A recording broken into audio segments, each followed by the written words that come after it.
Hello all of you. Now, starting our next lecture for the Indian Contract Act.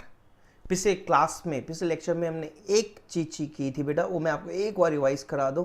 मैंने पिछले class में आपके साथ कॉन्ट्रैक्ट का डिफिनेशन कंप्लीटली एक्सप्लेन किया था. एंड कॉन्ट्रैक्ट को मैंने बोला था it is an agreement plus that is enforceable. Is it okay not? आपको ये बात पक्का याद होगी, आपने पिछले लेक्चर जरूर देखा होगा. अगर आपने फर्स्ट लेक्चर कॉन्ट्रैक्ट का नहीं देखा है तो just go through that lecture, उसके बाद आप इस लेक्चर को चेकआउट कीजिएगा. ओके, ना coming to our next lecture, that is essential of a valid contract. Essentials of a valid contract. Essentials of a valid contract का मतलब कि what are the things required to make up a valid contract. तो section number 10 बनाया गया इसके लिए. कौन सा सेक्शन बनाया गया? Section number 10 of the Indian contract act says about what are the essential thing. अगर इसमें से कुछ भी प्रेजेंट नहीं हुआ तो कॉन्ट्रैक्ट वैलिड नहीं होगा. वैलिड कॉन्ट्रैक्ट होने के लिए सेक्शन नंबर 10 बनाया गया. और अगर मैं आपको बहुत अच्छी तरह से लर्न कराना चाहूँ ना, तो मैंने एक निमोनिक कोड इसके लिए बनाया है for section number 10. Section number 10, essential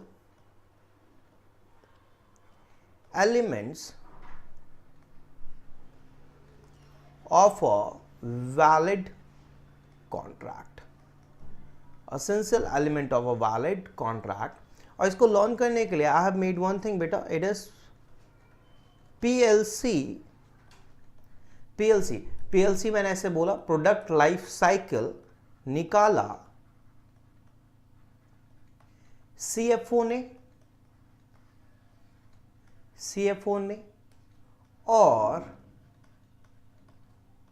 वो पीएलसी एक्यूरेट था.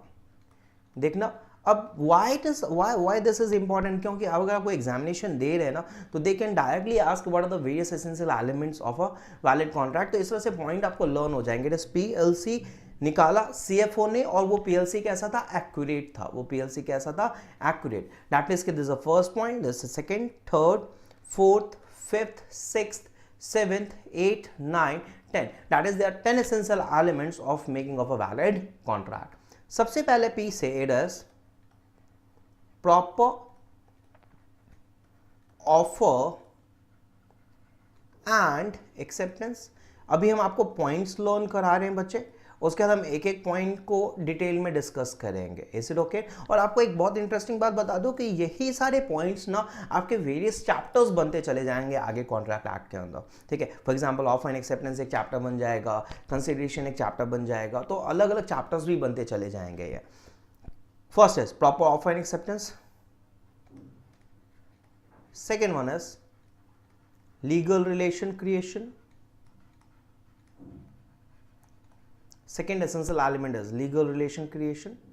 Third essential element, it is capacity of parties. तो एक बात बताओ, पीएलसी से लर्न हो गया. P stands for proper offer and acceptance, L stands for legal relation creation, C stands for capacity of parties. Is it okay or not? C stands for, fourth point, certainty of meaning. Certainty of meaning. F stands for free consent. F stands for free consent. Is it okay now? So P stands for proper offer and acceptance, L stands for legal relation creation, C stands for capacity of parties, C stands for certainty of meaning, F stands for free consent. अभी मैं किसी भी point को discuss करके नहीं चल रहा. O stands for object to be lawful.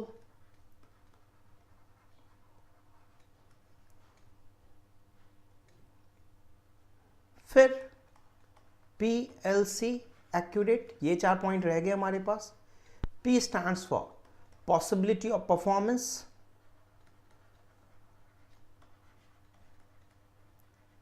Possibility of performance. L stands for legal formalities. Legal formalities. Formalities. C stands for consideration to be lawful.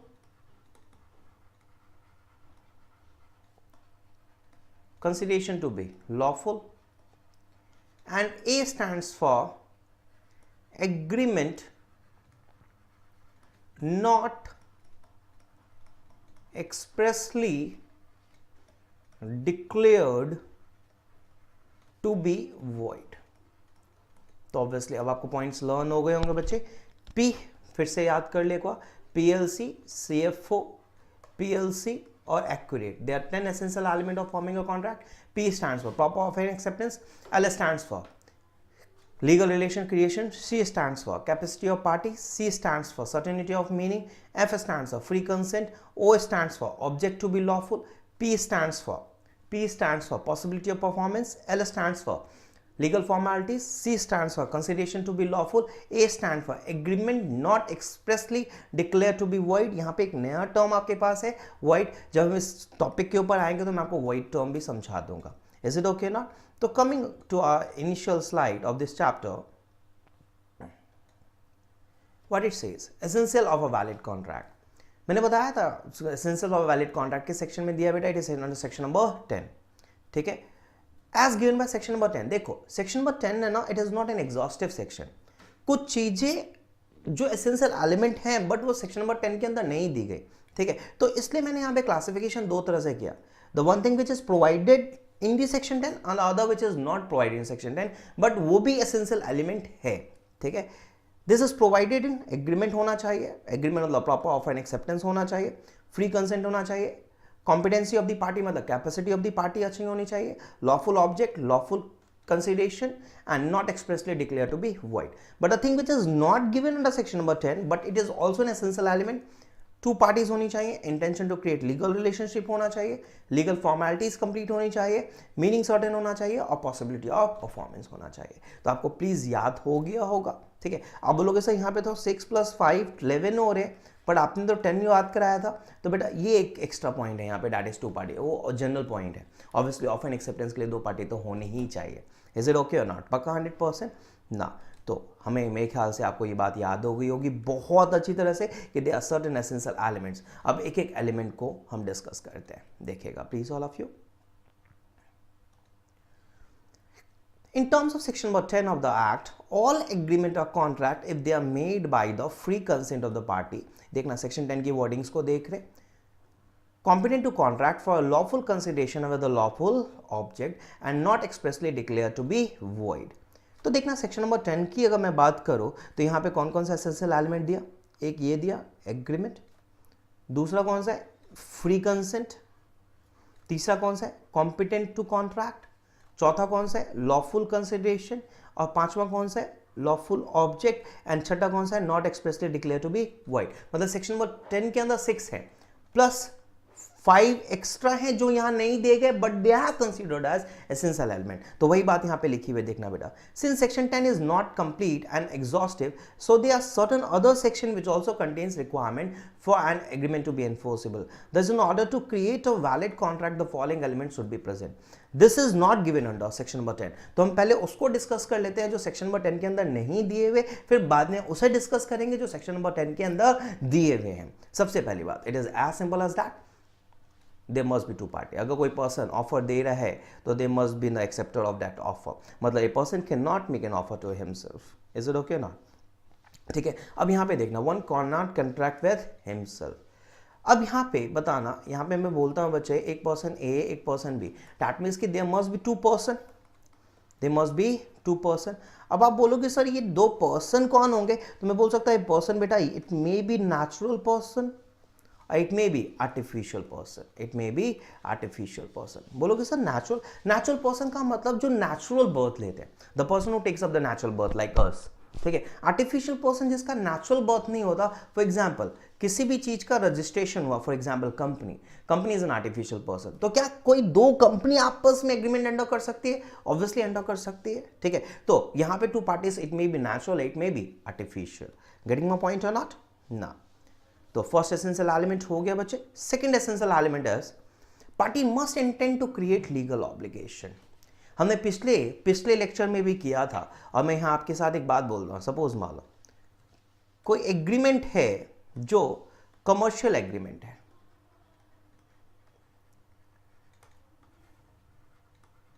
कोई एग्रीमेंट है जो कमर्शियल एग्रीमेंट है, या कोई एग्रीमेंट है जो डोमेस्टिक एग्रीमेंट है, या कोई एग्रीमेंट है जो सोशल एग्रीमेंट है। अब मैं आपसे पूछता हूं, there are 3 kinds of basically agreement. One commercial agreement, commercial agreement को आप बिजनेस एग्रीमेंट भी कह सकते हैं। अब यहां पे मैं पूछना चाहता हूं कि आपने पिछले लेक्चर में मेरे साथ बहुत अच्छी तरह पढ़ा था कि जब तक एनफोर्सेबिलिटी नहीं आएगी तब तक एग्रीमेंट कॉन्ट्रैक्ट नहीं बनेगा, ठीक है। तो there must be an intention to create legal relation. तो एक बात बता, कमर्शियल एग्रीमेंट में क्या मैं प्रिज्यूम करूं कि नहीं करूं, देयर वाज एन इंटेंशन, तो obviously there was an intention to create legal relation. अब मैं डोमेस्टिक एग्रीमेंट की बात करूं तो हस्बैंड और वाइफ के बीच में जो एग्रीमेंट हुआ वहां कभी भी इंटेंशन नहीं होता to create the legal relation unless otherwise agreed. अगर एग्रीमेंट में कुछ कहा गया है, ठीक है, कि नहीं हम क्रिएट कर रहे हैं, तब तो बात अलग है, बट अगर कुछ नहीं कहा गया तो हम ये प्रिजम्पशन लेते हैं कि यहाँ पे इंटेंशन नहीं होती।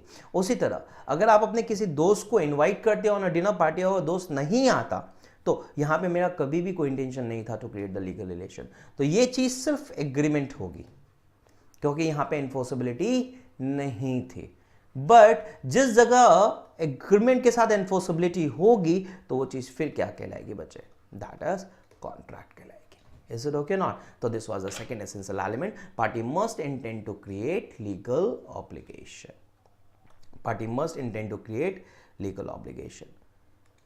Third essential element, legal formalities. For example, suppose मान लो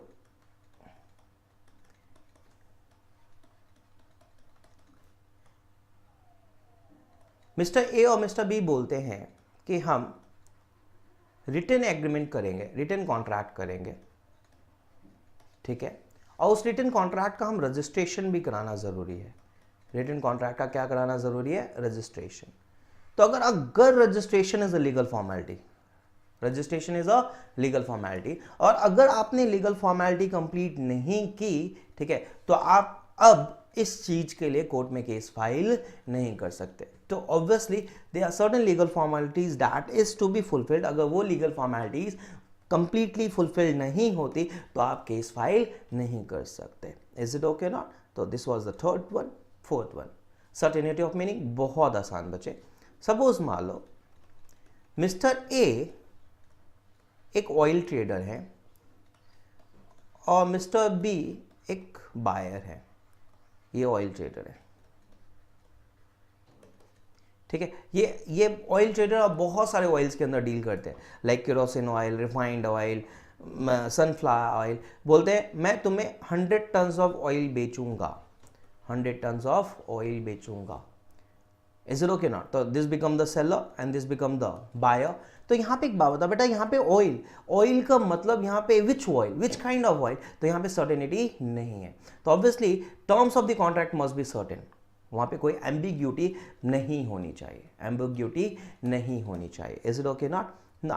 fifth point, it is possibility of performance and agreement. अगर समवन सेज यू कि मैं तुम्हारे लिए चांद तारे तोड़ के लेके आ जाऊंगा, ठीक है, तो obviously the thing which can not be perform, ठीक है, उसके लिए आप कॉन्ट्रैक्ट नहीं बना सकते। Is it okay not? अब फॉर एग्जाम्पल देखिएगा, A agrees with B to discover treasure by magic. A B को बोलता है कि मैं मैजिक से तुम्हारे लिए खजाना खोज सकता हूं। Is it possible? No, the agreement can not be enforce as it is not possible to be perform. ठीक है, देखा पांचों पॉइंट प्लीज एक बार फिर से डिस्कस कर लेते हैं, रिवाइज कर लेते हैं। सबसे पहला आपको याद होगा, इट इज टू पार्टीज, कोई दिक्कत नहीं है। Next one is intention to create the legal relation, आपको पता है। Third one is legal formalities, पक्का। चौथा पॉइंट है सर्टेनिटी ऑफ मीनिंग्स। पांचवा है it is possibility of performance. The next one is ना वो चीज होगी जो कॉन्ट्रैक्ट एक्ट के सेक्शन नंबर 10 के अंदर नहीं दी गई थी। अब हम वो एसेंशियल एलिमेंट्स देख रहे हैं जो क्या दिए गए under the essential element, under the section number 10 दिए गए। तो ऑब्वियसली बहुत आसान है बच्चे। सबसे पहला it is proper offer and acceptance होना चाहिए। तो obviously they must be two parties, और ये एक वैलिड ऑफर दे रहा हो, ठीक है, और वैलिड ऑफर के साथ साथ ये एक्सेप्टेंस कैसा कर रहा हो, वैलिड एक्सेप्टेंस। ठीक है, ये एक नया चैप्टर ही हम करेंगे, आगे डिटेल में करेंगे इसको, इसलिए हम यहाँ पे इसको डिटेल में डिस्कस नहीं कर रहे। नेक्स्ट पॉइंट है फ्री कंसेंट। अब एक बात बताओ, अगर कोई पर्सन अपनी कार इसको बेचना चाहता है, ठीक है, तो कार वो जबरदस्ती बेच रहा होगा या वॉलंटरली बेच रहा होगा? ठीक है, तो ऑब्वियसली वो कार वॉलंटरीली बेच रहा होगा, ये इसके साथ जबरदस्ती नहीं कर सकता कि आप तुम मुझे अपनी कार बेचो ही बेचो। Is it okay not? तो यहाँ पे there are two things, one is free, other is consent. One is free, other is consent. Free को भूल के पहले हम वर्ड कंसेंट देखते हैं। Two or more person are said to consent when they agree upon the same thing in the same sense. This is very very important. For example, मैं हिमांशु और आप सपोज मान लो मैं अपनी कार बेचना चाहता हूं, आप मेरी बाइक खरीदना चाहते हैं। एक बात बताओ, are we agreeing on the same thing? No. तो हम कंसेंट ही नहीं है यहाँ पे कंसेंट ही नहीं है। फ्री कंसेंट की तो बात ही नहीं, यहाँ पे कंसेंट ही एब्सेंस है। तो सबसे पहले कंसेंट होना चाहिए, और कंसेंट भी फिर क्या होना चाहिए? फ्री होना चाहिए। कंसेंट भी फिर क्या होना चाहिए? फ्री। दैट मीन्स कंसेंट का मतलब देयर मस्ट बी, अगर कॉन्ट्रैक्ट कर रहे हैं there must be an identity of minds of two person. क्या होना चाहिए बेटा? Identity of minds of two person. Is it okay not? पक्का क्लियर है? ठीक है। एंड कंसेंट को हम कहते हैं it is consensus ad idem. ठीक है, that is agreeing on the same thing in the same sense. अब जब हम ये चैप्टर पढ़ेंगे ना, तो यहाँ पे एक बात की गई है, पता है, दे आर 5 थिंग्स जहाँ पे हम बोलते हैं कि there is absence of free consent. There is absence of free consent. There are 5 things जहाँ पे free consent absent होता है। पहला, मैं डिटेल में कुछ भी वर्ड्स नहीं लूँगा, ये आपके लिए नए वर्ड्स होंगे। प्लीज़ आप आगे के वीडियोस का वेट कीजिएगा, हम हर एक चैप्टर डिटेल में डिस्कस करेंगे। तो consent would be considered as free consent if it is not caused by, ठीक है, बोलते हैं अगर इन 5 चीजों की वजह से अगर कंसेंट लिया गया तो फ्री कंसेंट नहीं माना जाएगा, और अगर इन 5 चीजों की वजह से नहीं लिया गया तो वो कंसेंट क्या माना जाएगा? फ्री। तो सबसे पहला the word is coercion, second one is undue influence, third one is fraud, fourth one is misrepresentation, last one is mistake. Is it okay not? पक्का 100%? फॉर एग्जाम्पल, एक एग्जाम्पल लेके देखते हैं। ए थ्रेटन टू सूट बी, ए बोलता है मैं तुम्हें गोली मार दूंगा अगर तुम मुझे 2000 रुपए नहीं देते। ठीक है, तो एक बात बताओ, यहां पे जो कंसेंट लिया गया वो डरा के लिया गया या शांतिपूर्वक लिया गया? तो ऑब्वियसली डरा के लिया गया, तो यहां पे कंसेंट फ्री नहीं है। तो बोलोगे सर फ्री कंसेंट नहीं है तो ऐसे कॉन्ट्रैक्ट का या ऐसे एग्रीमेंट का इफेक्ट क्या होगा? तो हम वो अभी आज डिस्कस नहीं कर रहे। जब हम टाइप्स ऑफ कॉन्ट्रैक्ट पढ़ लेंगे ना, तब आपको बात अच्छी तरह से समझ में आएगी बच्चे। ठीक है, चल next point is capacity of the parties. Obviously बोलते हैं, ऑब्वियसली आपको इतना पता है कि there must be 2 parties to enter into a contract. ठीक है, तो बोलते हैं कॉन्ट्रैक्ट में एंटर करने के लिए पार्टी क्या होनी चाहिए? कैपेबल होनी चाहिए या कॉम्पिटेंट होनी चाहिए? क्या होनी चाहिए? कॉम्पिटेंट या कैपेबल। और सेक्शन नंबर 11 बोलता है of the contract act that every person is competent to contract who is the age of majority. Age of majority. तो सबसे पहला कॉम्पिटेंसी के लिए क्या होना चाहिए? Age of majority. दूसरा, he must be of a sound mind. And third one, he is not disqualified by law. He is not disqualified by law. तो व्हाट डज इट मीन? यहां पे पॉजिटिव सेंस में दिया कि competency के लिए, capacity of parties के लिए, देयर आर 3 थिंग्स रिक्वायर्ड। पहला मेजॉरिटी चाहिए, पर्सन साउंड माइंड का होगा, और दूसरा ही is not disqualified by law. बोलोगे सर डिस्क्वालिफाइड बाय लॉ समझ में नहीं आया। फॉर एग्जाम्पल, कोई पर्सन जेल में है बेचा, ठीक है, अगर वो जेल में है, इज अ कन्विक्ट, वो जेल में है, इज अ कन्विक्ट, तो फिर वो कॉन्ट्रैक्ट एंटर नहीं कर सकता। तो बोलोगे सर एक बात बताओ फिर कि कौन कौन से लोग इनकॉम्पिटेंट माने जाएंगे? तो ऑब्वियसली कॉम्पिटेंट माने गए major, person of sound mind, and last one person not disqualified by law.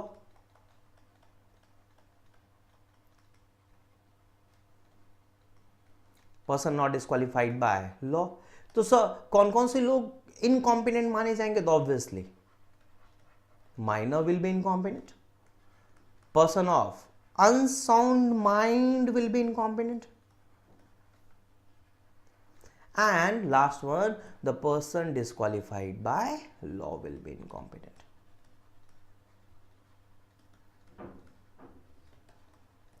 इन तीनों में से अगर आप कुछ भी हो तो यह incapable to enter into contract.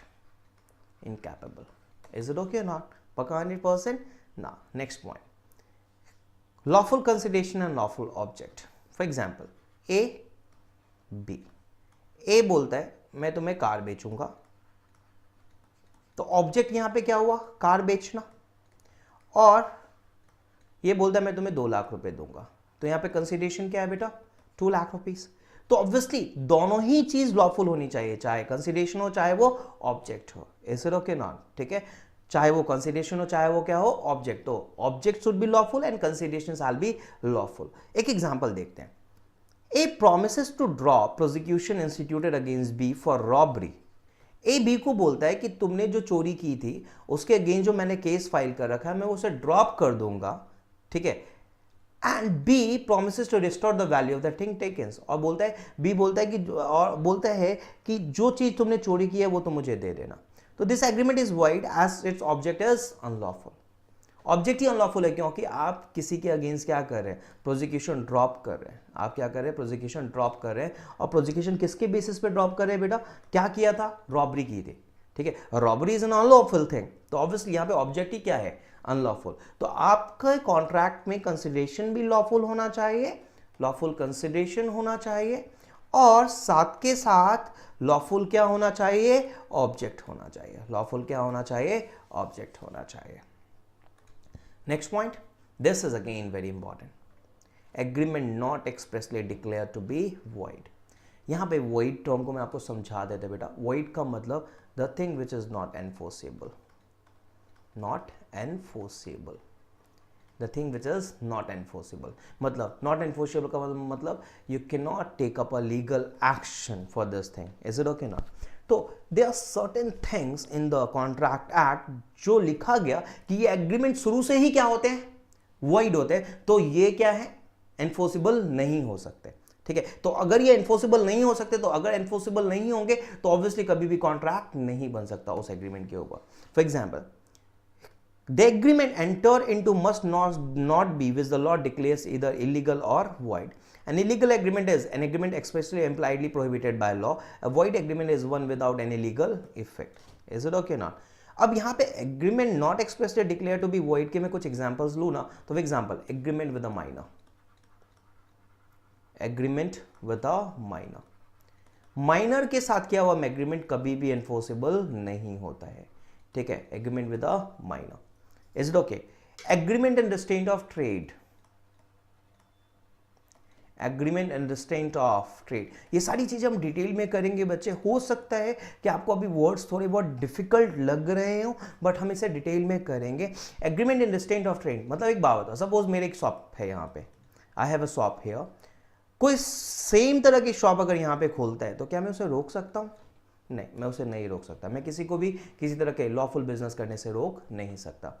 Agreement and restraint of marriage, agreement and restraint of marriage, आप किसी भी बालिग इंसान को, the one who is of age of majority, शादी करने से नहीं रोक सकते ऑफ देयर चॉइस। तो अगर आप ऐसा कोई एग्रीमेंट करते हैं तो एग्रीमेंट ही क्या है, वॉइड है, तो ऑब्वियसली उसके बेसिस पे फिर कॉन्ट्रैक्ट नहीं बन सकता। They are many things, they are other many things जो हम नेक्स्ट चैप्टर्स के अंदर डिस्कस करते रहेंगे। तो ऑब्वियसली एक बात बता बेटा, this is the thing which is not expressly declare to be void. तो अगर मैं लास्टली आपसे एक बात पूछूं कि आपको याद हुआ या नहीं हुआ एसेंशियल एलिमेंट्स, तो एसेंशियल एलिमेंट्स शायद आपको याद हो गया होगा। Essential elements of a contract,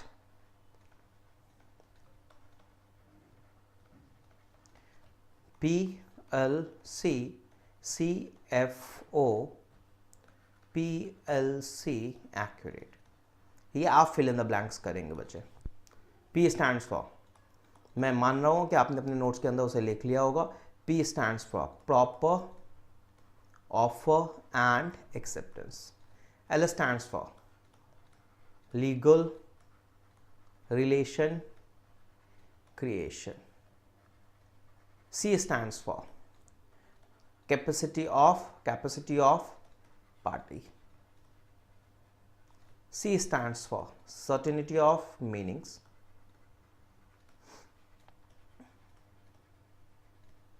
F stands for free consent. O stands for object to be lawful, object lawful. P बता, जल्दी से बता, I'm waiting for you. It is possibility of performance. L stands for legal formalities, legal formalities. and C stands for consideration to be lawful, and last one, agreement not expressly declared to be void. पक्का 100%. तो we have completed with essential elements of a contract. Please अगर आपने लिखा है, obviously आपने लिख लिया होगा, तो I don't have to wait for more time. तो आपको ये बात बहुत अच्छी तरह से समझ में आ गई होगी बच्चा. ना thanks to all of you for watching this video.